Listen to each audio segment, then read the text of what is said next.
안녕하세요. 안녕하세요.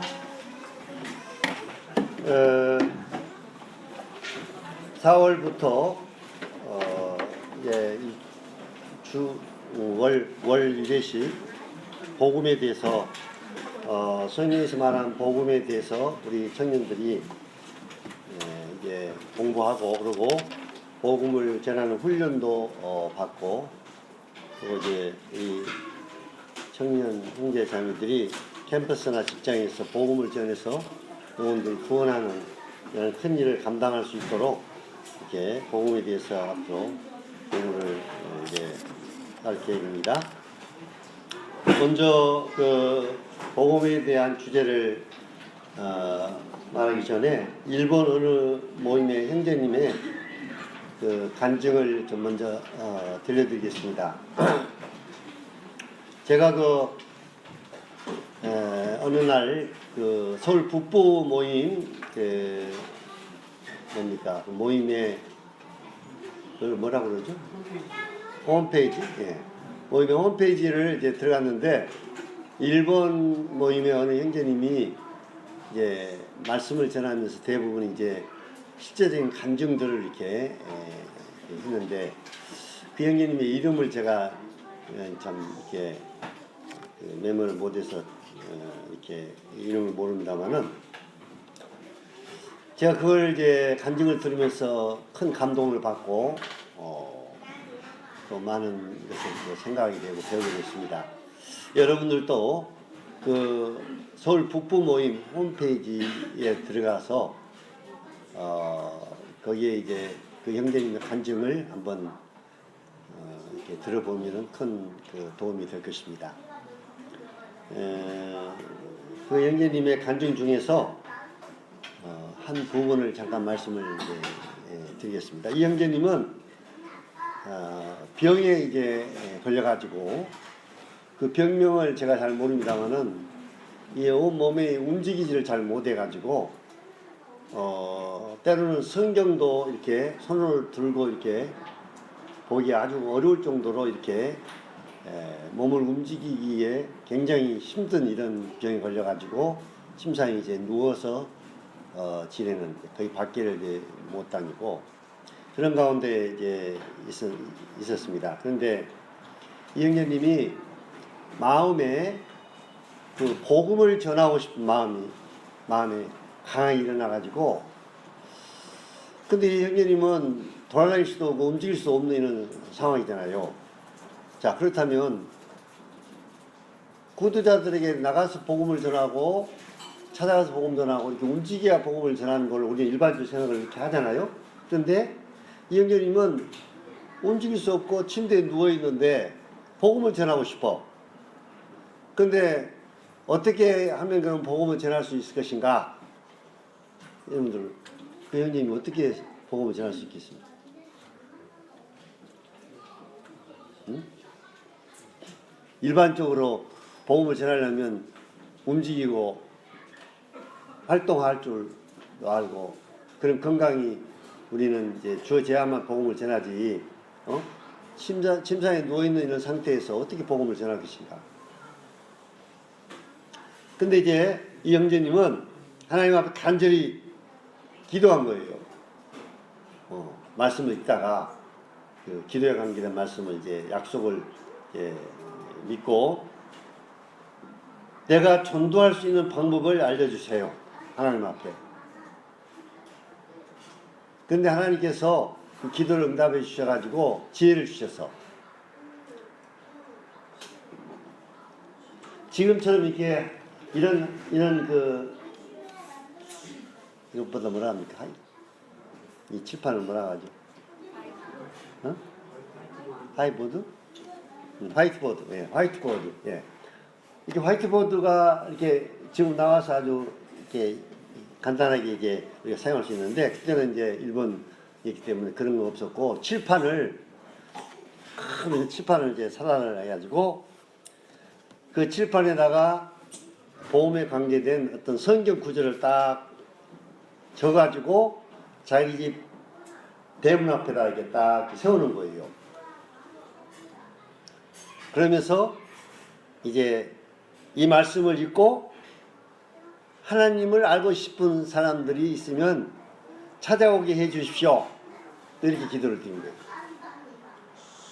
근데 신기하게 참 하나님의 말씀을 자기 대문 앞에다 이렇게 적어서 걸어놨는데 그 말씀을 읽고는 사람들이 이제 찾아와서 그 형제님이 누워있는 상태에서 이제 복음을 전하게 이제 된 겁니다. 참 신기하죠. 근데 가장 많이 찾아온 사람들이 어떤 사람들이겠습니까? 가장 많이 찾아온 사람들. 응? 거지들. 거지들이 가장 많이 찾아왔어. 근데 이제 형제님이 많이 찾아오니까 한 끼 식량을 봉지에 딱 담아가지고 거기다가 전도지를 딱 해서 이렇게 준 거예요. 전도지 읽어보라고. 거지들은 그렇게 이제 전도를 하고 또 어떤 이제 일이 있었냐면 파출소에 있는 경찰들까지도 그것을 알아가지고 이제 경찰서에 이제 문제 있는 사람들 오잖아요. 그러면 거기를 가르쳐주면서 가서 하나님 말씀 한번 들어보라고 소개를 해주고 이제 그러다가 그 3년짜리가 어느 날 간판을 보고 이제 들어왔어요. 여기가 교회입니까? 이제 물어보니까 여기 교회는 아닙니다. 그러면 뭐 하는 곳입니까? 이는 가정에서 성경 공부를 할 수 있는 이런 가정 집회 시간입니다. 가정 집회를 하는 곳입니다. 근데 이 고3 이 학생은 무슨 문제로 이제 고민에 빠지냐면 사는 목적을 모르겠다는 거예요. 왜 인간이 사는가, 이 삶의 이 목적을 자기가 알고 싶다고. 그래야 찾아온 거예요. 그래가지고 이제 그 고3 학생한테 그렇게 해서 이제 연관을 시켜가지고 복음을 이제 전해준 거예요. 자기가 죄인이라는 것도 이제 깨닫고 알게 되고 그래가지고 나중에 이제 예수님을 자기의 구주로 이제 영접하고 또 한 번은 대학교 4학년 여학생이 간편을 보고 또 들어왔어요. 이 대학교 4학년 여학생은 어떤 그 학생이냐면 밤이 되면은 너무나 쓸쓸하고 무서워서 견딜 수가 없다. 불안하고. 그래서 찾아온 거예요. 애롭고 쓸쓸하고 밤만 되면 무섭고. 그래서 이제 이 형제님이 그러면 우리가 전도 캠프를 하게 되는데 거기 한번 찾아가 보라. 그래가지고 그분은 전도 캠프를 소개를 해줬어요. 그래가지고 참석해서 복음을 듣고 이 4학년 여학생이 결국 나중에는 선교사가 된 거예요. 본받아. 놀라운 일이죠. 또 한 번은 이제 주유소, 그 근방에 주유소 하시는 주인이 있는데 이 주유소 하는 주인은 자기 부인이 어떤 병에 걸렸냐면 근육 이축증이라고 근육이 막 이렇게 막 계속 이렇게 쫄아드는 이런 불치병이에요. 그래서 나중에 심장도 이축이 돼가지고 결국 이제 죽게 되는 이런 병인데 사망 선고를 이제 받은 상태예요. 그래서 남편이 눈물을 흘리면서 이제 사정 얘기하면서 이제 이야기를 한 거예요. 그리고 남편이 이제 자기 아내도 그 형제님한테 데려와서 이제 하나님의 말씀을 듣게 하고 이렇게 해서 이제 2년간이 걸렸는데 시간이 2년간이 걸렸는데 결국은 이 주유소 주인이 복음을 듣고 구원받아 가지고 모임에 이제 나오고 있다. 놀랍게 변화돼 가지고 자 그러면 여기서 우리는 생각해 볼 것이 있는데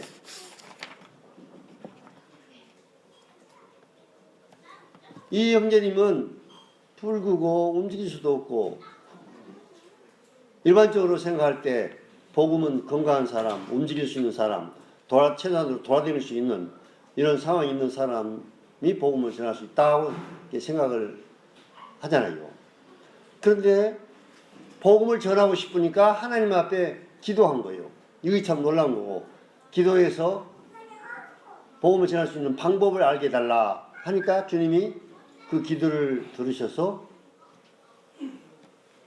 칠판을 이제 성경 말씀을 써가지고 칠판을 자기가 앞에 놓게 하고, 또 기도하기를 이걸 통해서 이 말씀을 읽고 하나님을 알고 싶은 사람들 들어오게 해달라고. 그렇게 해가지고 무려 몇 명이 이제 성경 공부를 하게 됐냐면 20명이나 되는 영혼들이 찾아온 거예요.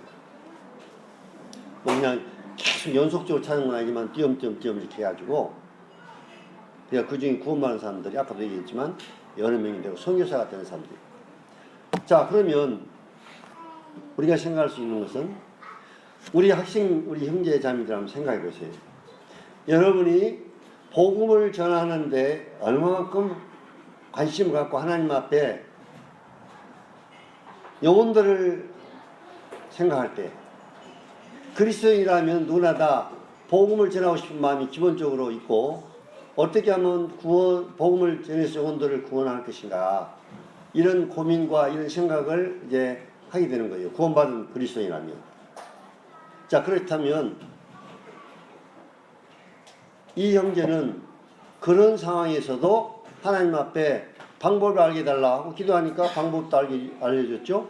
또 하나님 말씀을 적어가지고 칠판에다 적어가지고 이렇게 그냥 놓은 것만이 아니라 이 글을 읽고 이 말씀을 읽고 하나님을 알고 싶은 사람을 보내달라 이렇게 기도하니까 또 주님이 그렇게 역사해서 그걸 통해서 영혼들이 구원받고 한 20여 명, 이 거리들 빼고 한 20여 명이 찾아와서 성경 말씀을 들었다는 거예요. 복음을 들었다는 거예요.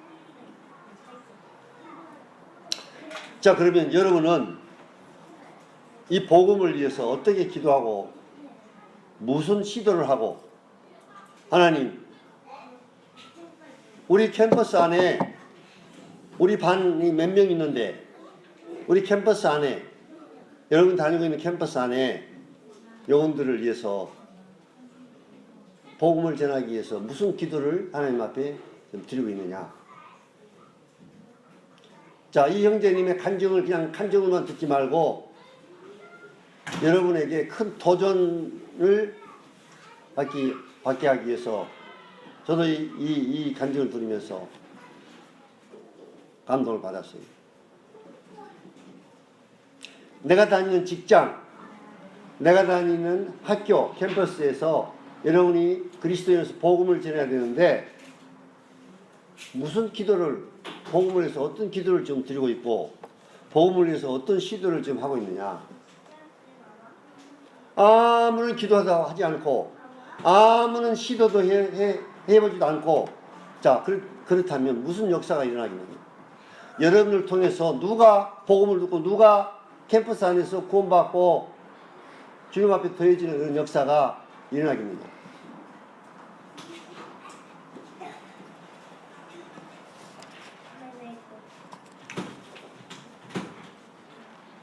잘 알아야 될 것은 뭐냐면, 우리 청년부가 가장 약한 약점이 뭐냐면, 청년부 제가 이렇게 살펴볼 때 가장 약점이 뭐냐면, 청년들이 복음을 전하는 이 면이 가장 좀 약해 있어요. 그래서 올 4월부터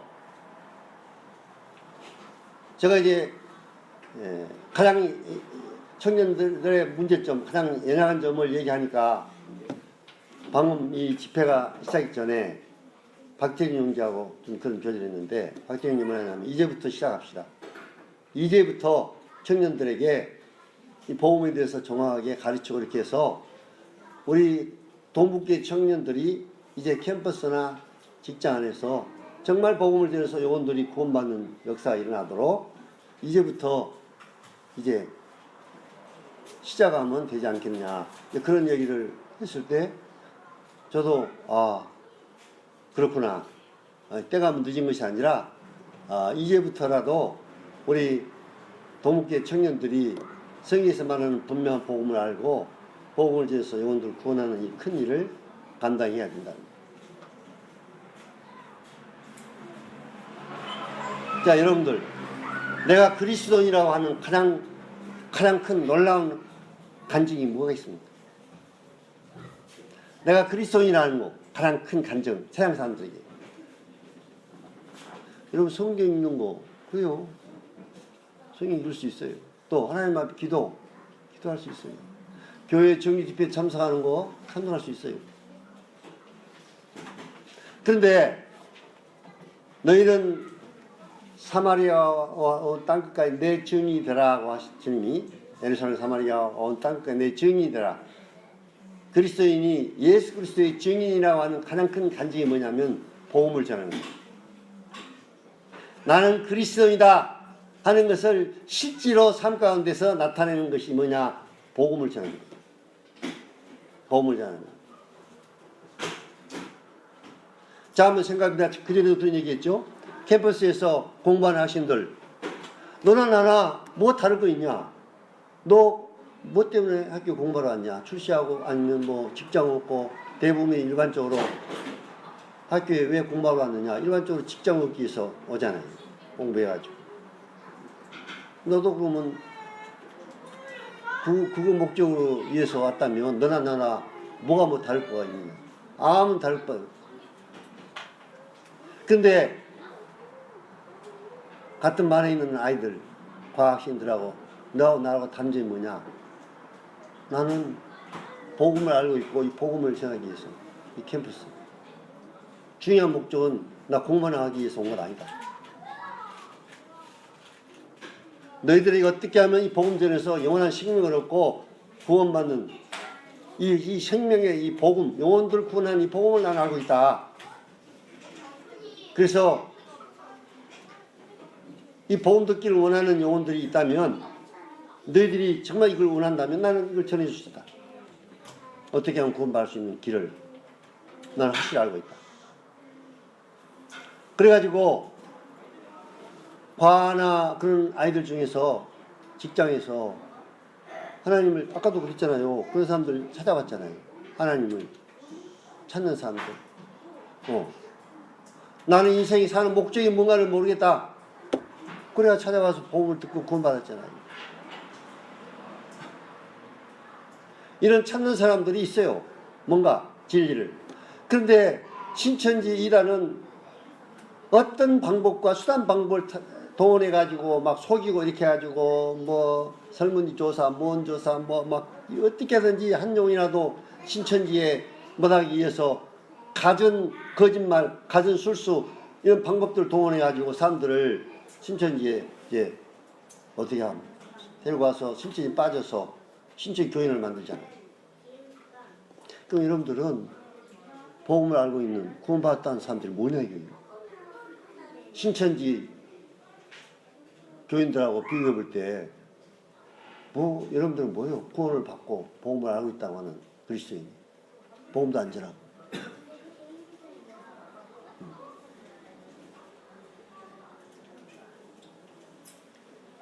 정신을 바짝 차려야 될 문제고, 지금 이상하게도 지금 현 시대에 한 모임이 전체적으로 그리스도인이 복음을 안 전하는 것을 부끄럽게 생각도 않고 복음을 안 전하고 그냥 사는 것에 대해서 당연히 생각하고 사는 거예요. 당연히 생각. 나 교회만 참석하면 되고 교회 정규집만 참석해서 말씀 듣고 말씀 배우고 뭐 이러면 되는 걸로 이렇게 생각을 하고, 복음을 안 전하는 것에 대해서 그 하나님 앞에 정말 이 형제님처럼 간절히 기도하지도 않고 아주 복음 안 전하고 그냥 생활하는 것이 당연히 그냥 여기고 살아가는, 이것이 큰 문제입니다. 이것이 큰 문제예요. 자, 이렇게 이제 한국 모임 이렇게 가다 보면 어떻게 되냐. 지금 유럽과 이런 나라에 처음에 막 영국 이런 나라가 복음에 열정이 있어가지고 많은 선교사들을 막 보내고 이렇게 해서 연구를 통해서 많은 나라의 복음이 전거되고 그랬는데 지금 어떻게 되냐면 교회가 들어가 보면 노인들만 앉아 있어요. 노인들만. 젊은이들은 거의 없고 노인들만. 그 이유가 왜 그렇다고 생각합니까? 왜 교회 안에 노인들만 앉아 있고 젊은이들은 없느냐? 그 이유가 뭐가 있습니까? 젊은이들이 복음을 안 전하는 거예요. 복음을 전하는 새로운 영혼들이 계속 막 더해져야 되는데 노인들만 그냥 앉아 있어요. 교회. 우리 한국 모임이 앞으로 한국 돈부 모임도 복음 안 전하면 이제 여러분들이 구원받아가지고 나이 들어가지고 나이 들어서 아이들 노인들만 이제 교회에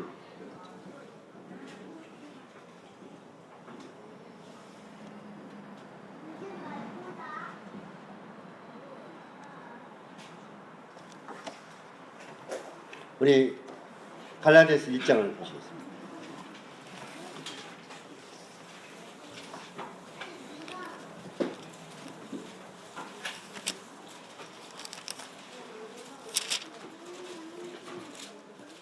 갈라디아 1장 11절 12절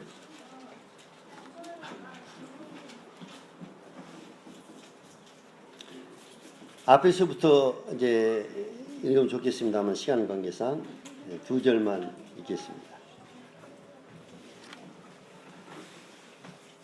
우리 형제들이 한번 읽어주세요. 11절 12절.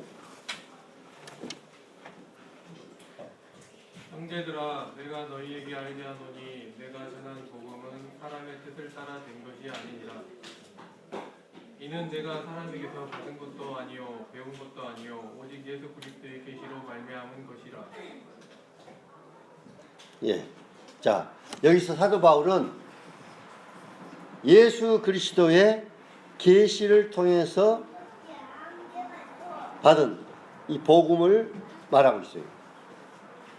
사도 바울이 복음을 전했던 그 복음은 사람에게 배운 것도 아니고 사람에게 받은 것도 아니고 누구에게 먼저 된 이런 자기보다 먼저 된 이런 사도들부터 복음이 이런 것이다 하고 가서 공부해 가지고 사도 바울이 전한 이런 복음이 아니라 직접 예수님께서 사도 바울에게 계시를 통해서 보여준 이 복음인 거예요.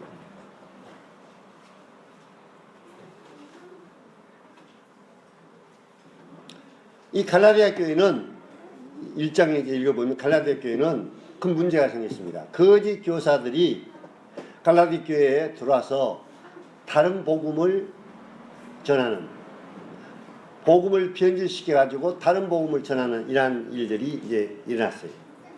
사도 바울이 그것을 이제 알고 갈라디아 교회 성도들에게 다른 복음을 전하는 자가 있다면, 다른 복음을 전하면 심지어 뭐라 했냐면 저주를 받을지어다. 내가 예수 그리스도 계시를 통해서 받은 외에, 이 복음 외에 다른 복음을 전하면 저주를 받을지어다. 복음을 변질시키는, 참된 복음을 변질시키는 이런 사탄의 강경한 역사가 이 갈라디아 교회에 있었던 것입니다. 자, 하나님 교회에 이 복음이 변질되면 어떻게 되겠느냐? 한번 생각해 보세요. 복음이 변질되면 교회의 근본이 변질되는 것입니다. 구원받지 않은 사람들을 구원받은 자로 잘못 알아가지고 이제 그들을 영접하고 그들에게 침례를 주고 교회는 이제 가짜가 판을 치는 거예요. 가짜. 예. 이 복음이 변질되면, 그래서 오늘날 많은 교파와 많은 데가 참된 복음을 전하지 아니하므로 사람들을 어떻게 하냐면 종교인을 만들고 있어요. 종교인.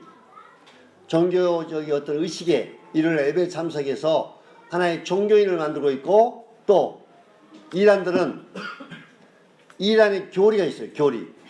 복음은 그들에게 없으니까 복음을 전하지 않아요. 여화증이나 신천지나 뭐 몰명교나 만식교나 뭐 이런 이단들은 복음을 전하지 않습니다. 복음을 모을 뿐만 아니라 복음을 전하지 않아요. 그들은 나름대로 그들이 만든 교리가 있어요. 교리. 여화진들도 여화진 교리가 있고, 신천지가 만든 교리를 계속 주입시켜 가지고 세뇌시켜 가지고 교인들을 이제 만드는 거예요. 교리 가지고. 복음을 전해서 영혼이 구원받도록 하는 것이 아니라 교리를 만들어서 그 교리를 가르쳐서 세뇌시키고 이렇게 가지고 교인들을 만드는 거예요. 그래서 신천지 교인이 되고 여호와 교인이 되는 거예요. 자, 그래서 사도 바울이 이 계시를 통해서 받은 이 복음이 어떤 복음이냐, 이 복음을 우리가 알아야 돼요. 사도 바울이 예수 그리스도로부터 직접 계시를 통해서 받은 복음, 이 복음을 우리가 정확하게 알고 이 복음을 여러분이 전해야 되고 이 동북교회가 이 복음을 전해야 됩니다. 우리 고린도전서 15장을 보시겠습니다.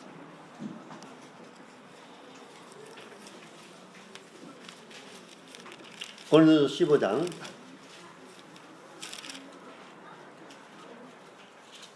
1절부터 4절까지.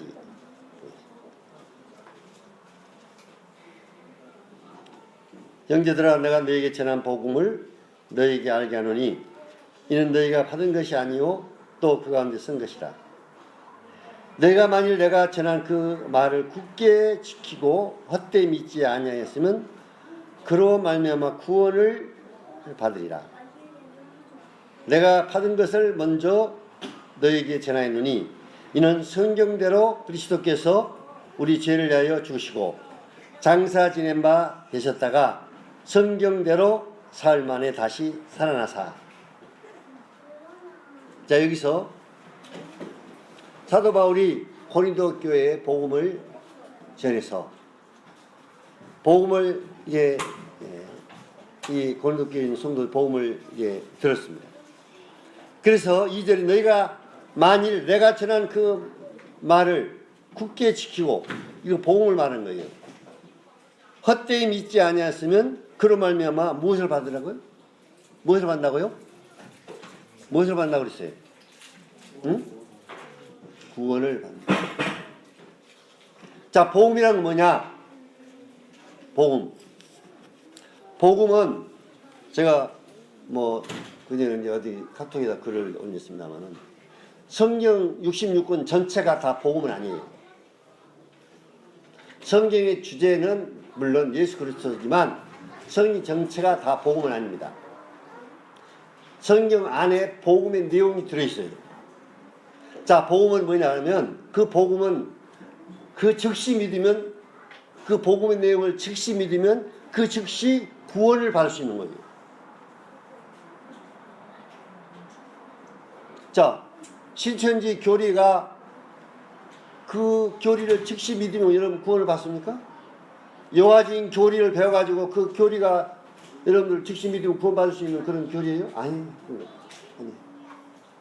그것은 교리를 세뇌시켜가지고 계속 주입시켜가지고 교인들을 만드는 것이지, 복음이라는 것은 그 복음을 전해가지고 즉시 믿으면 그 즉시 구원받는 거예요. 이것이 복음인 것입니다. 그래서 그로 말미암아 헛되이 믿지 않으면 구원을 받았을 것이다. 너희들이 복음을 진짜 정말로 확실히 믿었다면 그 복음을 통해서 구원을 받았을 거란 거예요.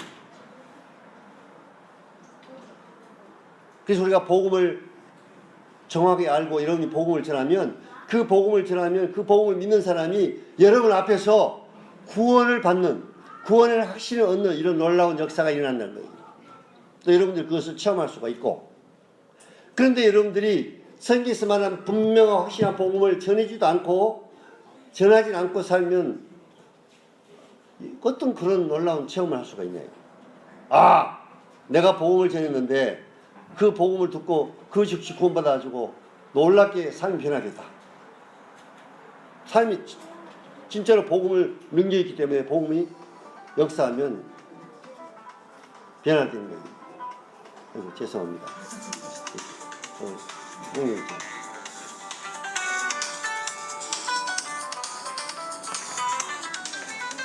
우리 아들한테 있어요.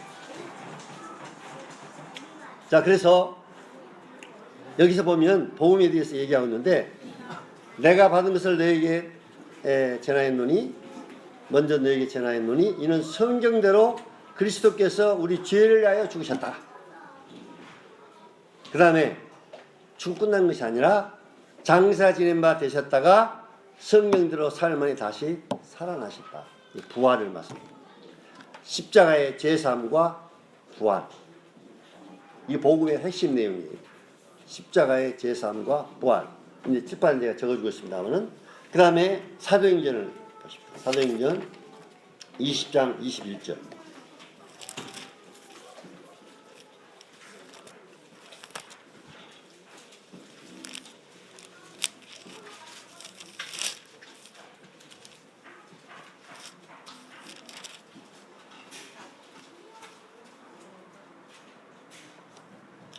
(21절입니다) 사도행전 20장 21절.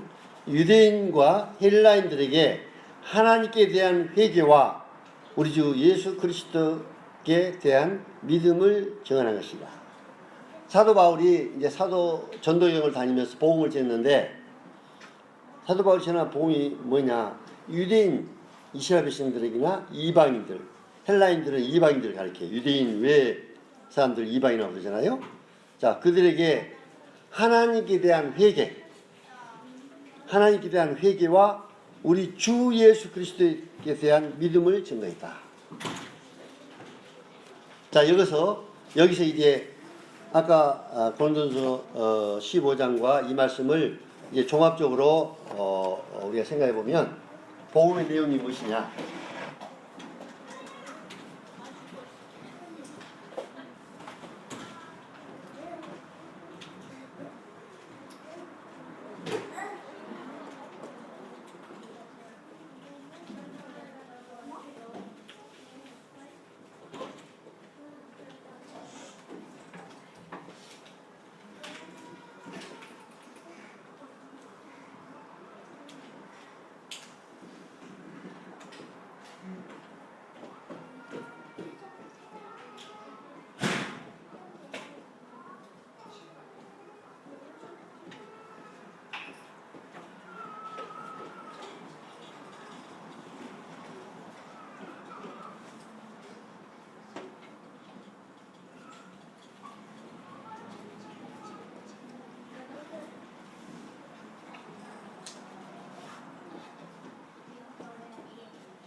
자, 여러분이 누구에게도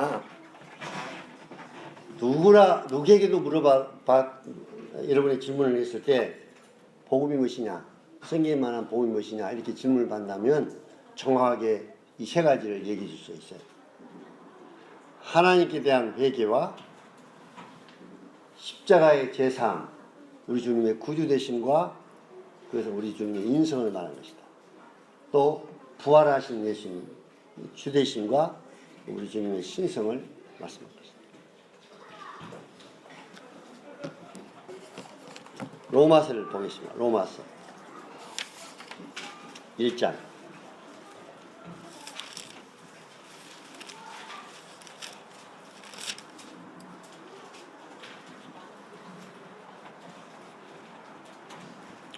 1절부터 보겠습니다.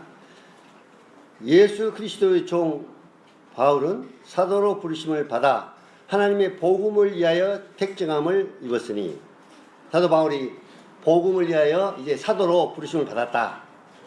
그러면서 이 복음은 하나님이 선지자들을 통하여 그 아들에 관하여 성경에 미리 약속한 것이다. 이 복음은 누구에 관하여 약속한 것이냐? 그 아들에 관하여. 그 아들을 누구를 가리킵니까? 예수 그리스도. 자, 그런데 예수 그리스도인데 어떤 예수 그리스도냐? 자, 어떤 분은 여기까지만 얘기한 분이 있어요. 복음은 아들 예수 그리스도를 말한 것이다. 맞아요. 맞는 말인데 그 다음에 좀 더 구체적으로 3절과 4절이 설명해 준 거예요. 자, 그 아들에 관하여 말하면 3절 보세요. 육신으로는 다윗의 혈통에서 나셨고, 자, 예수님이 원래는 하나님이신데 사람의 몸을 입고 누구를 통해서요? 다윗의 혈통을 통해서 마리아를 통해서 인간의 몸을 입고 이 땅에 오셨다. 그 예수님은 인간이 되신 예수님의 인성, 하나님이 사람이 되어서 이 땅에 오셨다는 거예요. 그 목적이 무엇이냐? 우리의 구주시, 죄에서 우리를 구원해 주기 위한 구주시. 죄에서 우리를 구원해 주신 구주. 그분은 하나님이신데 인간의 몸을 입고 오신 인성. 또 하나는 성경의 용어로 죽은 자들 가운데서 부활하셔서, 그래서 부활이 나오잖아요. 능력으로 하나님의 아들로 선포되셨으니, 하나님의 아들이란 말은 무슨 뜻이냐면, 여러분 하나님이 아들이 있고 딸이 있겠습니까? 하나님의 아들이라는 말은 성자 하나님이라는 뜻입니다. 여러분들이 하나님의 아들이 이렇게 나오면 이분은 성부, 성자, 성령 삼위 하나님 중에서 성자, 아들 하나님이라는 뜻이에요. 아들 하나님. 아들 하나님으로, 하나님의 아들로 선포되었으니 곧 우리 주 예수 그리스도시라. 여기서 부활하사 하나님의 아들, 하나님이신 우리의 우주 만물의 주인이신 예수 그리스도의 신성을 말씀해 주고 있습니다. 자, 그래서 여러분 어느 이단을 쉽게 구분할 수 있는 방법 제가 알려드리겠습니다. 이단 쉽게 구분할 수 있는 방법, 예수님의 인성을 부정하거나 예수님의 신성을 부정한 것은 이단이에요. 자, 요하증이라든지 몰몬교라든지 또 이슬람교라든지 또 이단들 특징은 예수님을 하나님으로 인정하지 않습니다. 예수님의 신성을 인정하지 않아요. 이단이에요. 예수님의 신성을 부정한 건 이단이에요. 예수님 인성도 부정한 것도 그것도 이단이에요. 그러니까 예수님은 하나님이시면서 인간입니다. 하나님이 인간이 되어서 이 땅에 오신 겁니다. 왜 하나님이 사람의 몸을 입고 오십니까? 우리를 죄에서 구원해 주기 위해서, 십자가를 지기 위해서.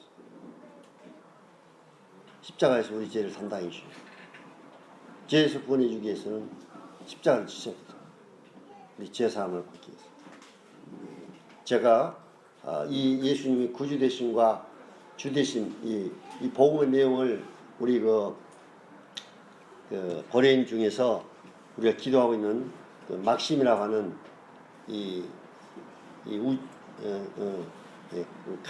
카자흐스탄에서 온 분인데, 이분이 이 복음에 대해서 이렇게 제가 이제 설명해 주면서 들었는데 놀란 거예요. 이 복음을 정확하게 알고 있는 예수님의 구주 되심과 예수님 주 되심. 근데 일반적으로 예수님의 구주 되심은 많이 전합니다. 십자가의 제사함과 이런 거 전하는데 부활하신 예수님의 주 되심은 많이 전하지 않고 있어요. 근데 이것을 정확하게 양면을 다 얘기하니까 놀라는 거예요. 분명한 복음을 알고 있다. 많은 목사들이, 많은 목사라는 사람들이 이 복음을 정확하게 알지 못하고 정확한 복음을 전하지 못하고 있기 때문에 그분도 많은 교인들이 숫자는 많이 자랑하지만 너무너무 가짜가 많다는 거예요. 왜 오늘날 교파에 많은 가짜들이 그렇게 많으냐? 문제가 정확한 복음을 전해주지 않기 때문에.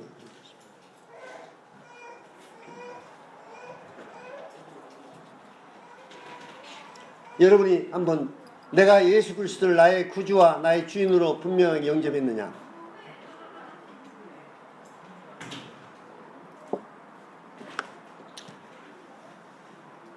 이제 제가 우리 광주 동국교회 청년들이나 일부에서 이제 청구받아서 온 학생들, 물론 여러분들 의심해서뿐만 아니라 이 정확한 복음을 듣고 정말 구원받았는가 언제 한 번씩 제가 나오라 해가지고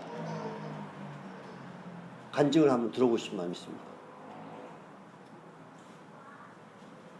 여러분 교회에서 정확한 복음을 알고 십자가의 제사함 머리로 그냥 예수님 십자가의 내 죄를 과거 현재 미래에 다 사해줬다, 나 그걸 믿으니까 구원이다, 그렇게 해가지고 옛날에는 그런 식으로 복음 전했습니다. 우리 도묵교에도. 그래가지고 가짜들이 너무너무 많이 생겼어. 어떤 여인은 자기 남편이 유명한 화가인데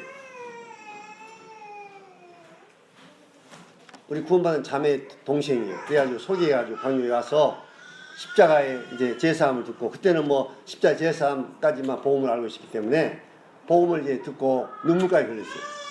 예수님 십자가에 자기 죄를 다 사해줬다고 눈물까지 흘리고 아주 좋아하고 그랬어요. 근데 이제 얼마 있다가 모임이 안 나왔어요. 그래가지고 이제 수년 동안 모임이 안 나가지고 어느 날 딱 만나서 보니까 제가 충격을 받은 것입니다. 불교도인이 돼가지고 있는 거죠. 우상 앞에 가서 절하고 불공을 드리는 불교도인이 돼가지고 있어. 특히 눈물까지 십자가 제사함을 듣고 눈물까지 흘려서 감격을 받았던 사람입니다. 생각해 보세요.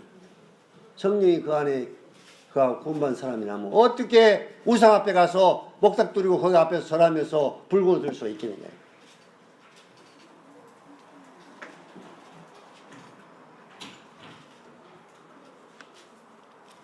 그래서 우리가 잘못하면 십자가의 제사만 강조하면 그렇게 과거와 현재 미래제 예수님 다 사하셨구나 하고 그냥 머리로만 인정하고 그러고 구원받다고 침례받고 그래가지고 전혀 삶의 변화가 없는 이런 가짜들이 많이 생길 수가 있으니까 분명하게 하나님께는 회개도 전해야 되고, 그 다음에 예수님의 십자가의 제사함과 구주되신 뿐만 아니라 부활하신 예수님이 우리 너희의 주인이다. 이 세 가지를 분명하게 전해줘야 돼요. 그렇게 되면 가짜들이 거의 아마 발생하지 않을 거죠. 이 세 가지 하나님께는 분명한 회개가 있어야 돼요. 회개가 없으면요 변화가 안 일어납니다. 자기가 정말 죄인인 걸 깨닫고 하나님 앞에 진정한 회개가 없이 제사함만 그냥 머리로 믿고 구원을 받았다면 변화가 없어. 저 뒤에 앉아있는 내가 성주 이제 이름을 불러서 얘기를 하는 건 이제 그렇습니다만은, 이 형제님은 자기 아버지가 좀 목회하고 있어요. 저기 여수에서 말씀 전하신 사역을 하고 계신 형제님입니다. 그런데 어렸을 때부터 교회를 잘 다녔기 때문에 십자가 제사함 뭐 얼마나 많이 들었겠습니까. 그런데 광주 도묵교에 와서 침례를 다시 받았어.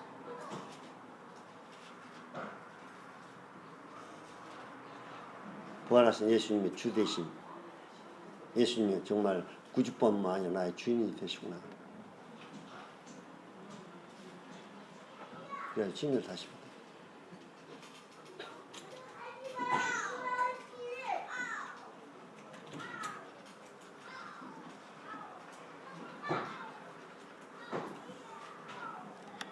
부활은 왜 중요하냐면요. 부활은 그냥 단순히 예수님이 부활했다가 중요한 것이 아니라 부활하신 예수님이 누구냐. 부활하신 예수님이 누구냐. 이거예요. 부활을 단순히 사건만을 전하기 위해서 부활을 전한 것이 아니라 부활로 예수님이 오주 만물의 주인이고 하나님이신 것을 부활로 증명해 주신 거예요. 자, 석가가 부활했느냐? 제가 우리 고린도에게 자주 칠판에 써놓고 얘기합니다. 공자가 부활했느냐? 이슬람의 이 마호메드가 부활했느냐? 누가 부활했느냐? 부활하지 않았어요. 석가도 훌륭한 사람이지만 죽고 끝났고 인간이고, 자 보자. 공자도 훌륭한 사람이지만 죽고 끝났다. 하나의 인간. 알라신을 얘기했던 코란을 뭐랬던 이 무하마드 이 사람도 부활했단 말 없어요. 제가 계시를 받았다고 그래가지고 죽고 끝났어요. 다 인간. 근데 예수님만 부활하셨다. 이분이 하나님이라는 것을 부활로, 우주 만물의 주인이라는 것을 부활로 증명해 주십니다. 예수님은 인간뿐만 아니라 이분은 하나님이십니다. 뭘로 증명할 수 있냐? 부활로. 하나님이고 우주 만물의 주인이다. 요한복음 20장 보십시오.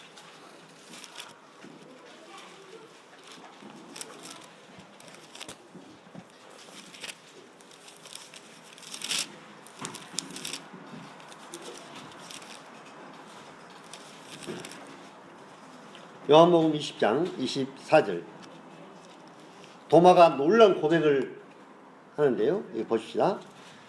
12제자 중에 하나로서 디두모라 불리는 도마는 예수께서 오셨을 때 함께 있지 아니한지라.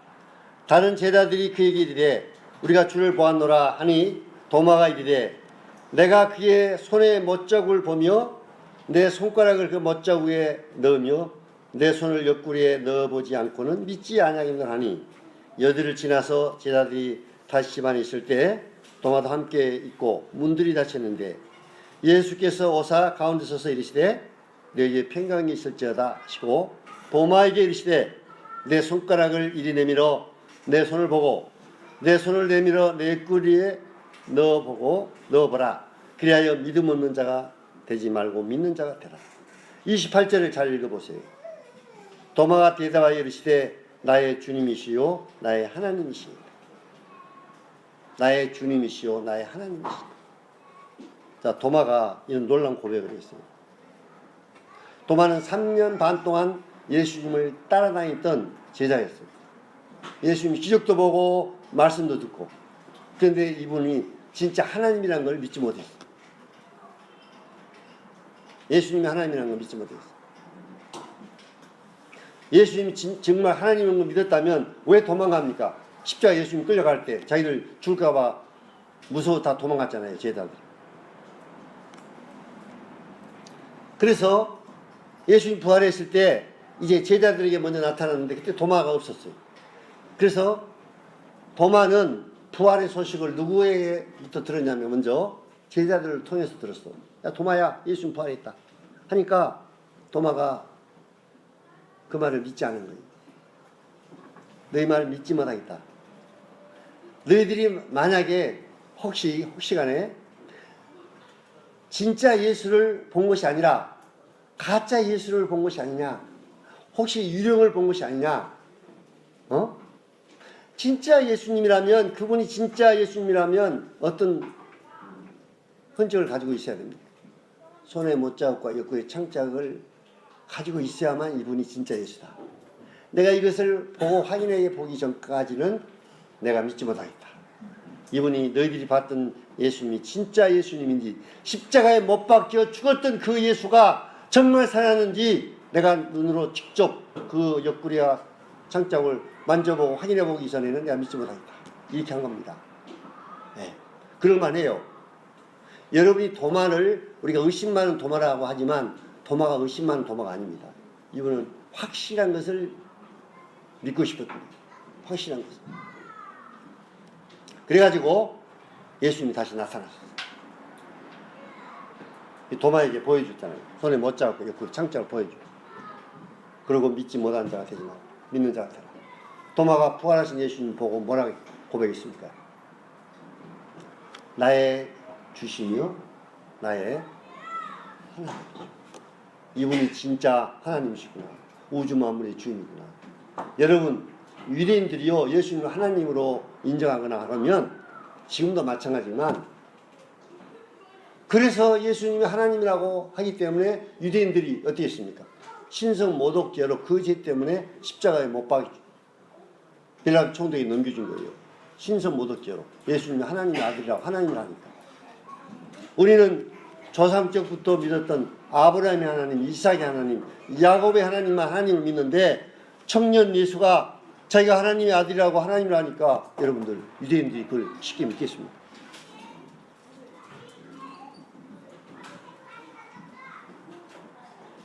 (3년) 반 동안 예수님의 표적과 기적과 많은 것을 보았지만 이분이 진짜 하나님인 것을 제자들이 믿지 못했습니다. 그런데 부활하신 예수님, 부활을 통해서 이분이 정말 하나님, 우주 만물의 주인. 그러니까 십자가의 제사함, 우리 주님이 구주 되심, 죄에서 우리를 구원해 주신 구주 되심을 증거할 뿐만 아니라 십자가에 죽고 끝난 예수님만이 아니라 부활을 통해서 이분이 하나님이고 우주 만물의 주인이라는 것을 증거해 줘야 됩니다. 복음을 전합니다. 로마 14장, 제가 5시까지 다 시간 다 됐는데 말씀을 드리겠습니다. 로마 14장 9절.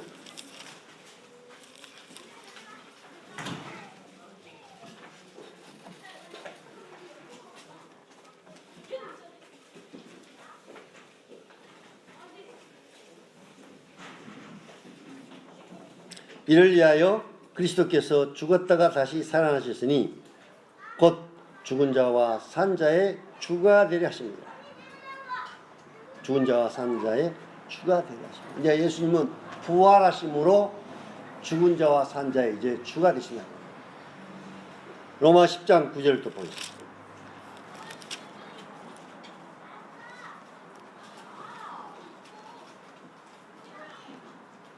로마 10장 9절. 네가 만일 내 입으로 예수를 주로 시인하며 또 하나님께서 그를 죽은 자 가운데 살리신 것을 내 마음에 믿으면 무엇을 받는다고 나와 있습니까? 구원을 받는다. 자, 광주 동국교회도 몇 년 전만 해도 또 한국 모임이 참 수년 동안 복음이라 하면은 십자의 제3 구주되심 이것만 복음으로 거의 알고 이것만 강조 지냈습니다. 지금 뭐 이요한계통이나 또 바우스계통 이런 모임도 복음을 가지고 있다고 하는 이 교회도 십자의 제3에 이제 거기에 맞춰 있습니다. 우리 주님의 구주되심 뭐 이걸 부정한 건 아니죠. 십자의 제3 우리 구주되심 전해야 돼요. 그러나 중요한 것은 부활하신 예수님이 누구냐? 십자가에 죽으시고 다시 살아나신 예수님은 바로 하나님이고 우주 만물의 주입니다. 그래서 로마 10장 9절에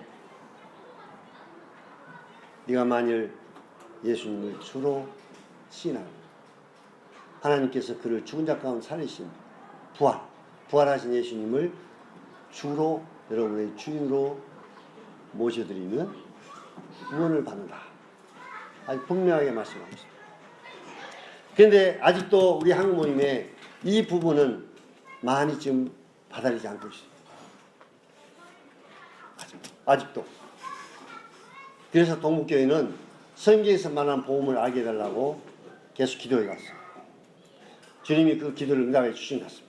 그래서 지금 처음에는 동국의 성도들도 이걸 거의 받아들이지 않았습니다. 지금까지 십자가의 제3 복음을 알고 있다가 부활과 주되심에 대해서 이제 복음을 전한다고 하니까 이걸 받아들이지 못한 거예요. 일반적으로. 이 고정관념이라는 그렇게 무서운 것을 제가 아주 뼈저리게 참 체험을 했습니다. 십자가의 제3만 복음으로 알고 있는 그런 가운데 부활과 주되심도 복음, 중요한 복음의 내용이다. 이걸 전해야 된다. 이렇게 이제 얘기하니까 이걸 받아들이지 못하고. 그런데 이제 감사하게도 동북교회 우리 성도님들은 대부분 이제 우리 주님의 구주되심과 우리 주님의 주되심을 복음을 전해야 된다. 또 하나님께 대한 회개도 전해야 된다. 이런 부분을 거의 성도님들이 받아들이고 있습니다. 그러니까 우리 동북교회 기대가 돼요. 앞으로 성경에 말한 분명한 복음을 알고 있으면 주님이 계속 영혼들을 보내주시고 지금 우리가 몇 년 전만 해도 십자가의 제3 계속 강조 그 복음 전했는데 영혼들이 구원받아가지고 침례받는 그런 역사들이 별로 안 일어났어요. 맞습니까? 몇 년만 해도. 근데 이 복음 참 진통을 겪으면서 이 복음을 분명하게 알고 복음을 전하니까 주님이 계속 영혼들을 보내주시고 영혼들 구원받는 역사가 일어나고 또 작년만 해도 침례를 이제 주었고 올해도 몇 명 이제 침례를 이제 곧 줄 것입니다. 그래서 기대가 됩니다. 우리 동국교회 분명 확실한 복음을 알고 이 복음을 전하게 되면 영혼들이 구원받는 역사들이 계속 일어날 것이다. 그걸 우리가 또 하나님을 기도해야 되죠.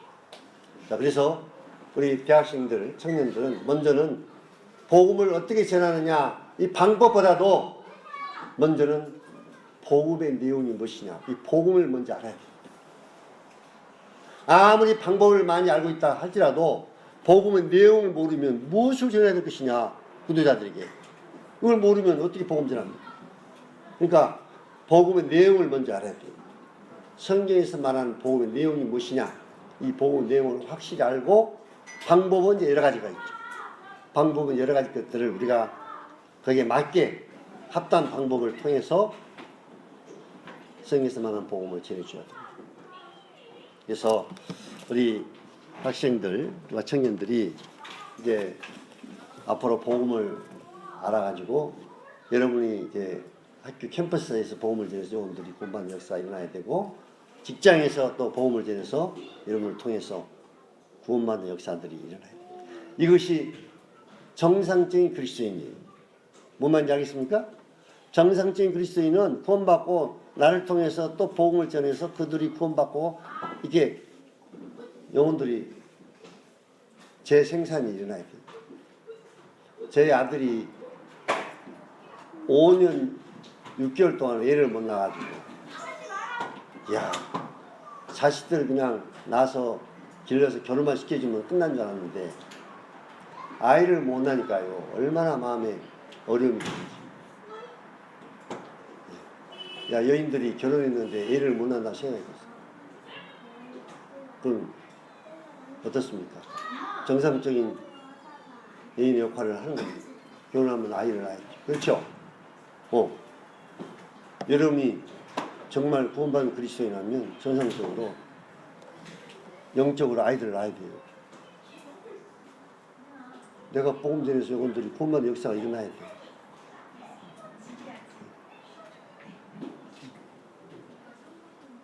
그 이상한 것이 아니고 정상적인 그리스도인. 그래서 우리 청년들과 학생들 앞으로 복음을 정확하게 알고 배워서 캠퍼스, 직장에서 복음을 전하는 역사들이 일어나기를 바라는 마음이 있습니다.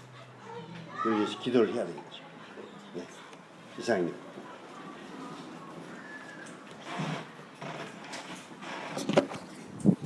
그런데 이게 우리 아들이 5년 6개월 만에 임신이 됐습니다.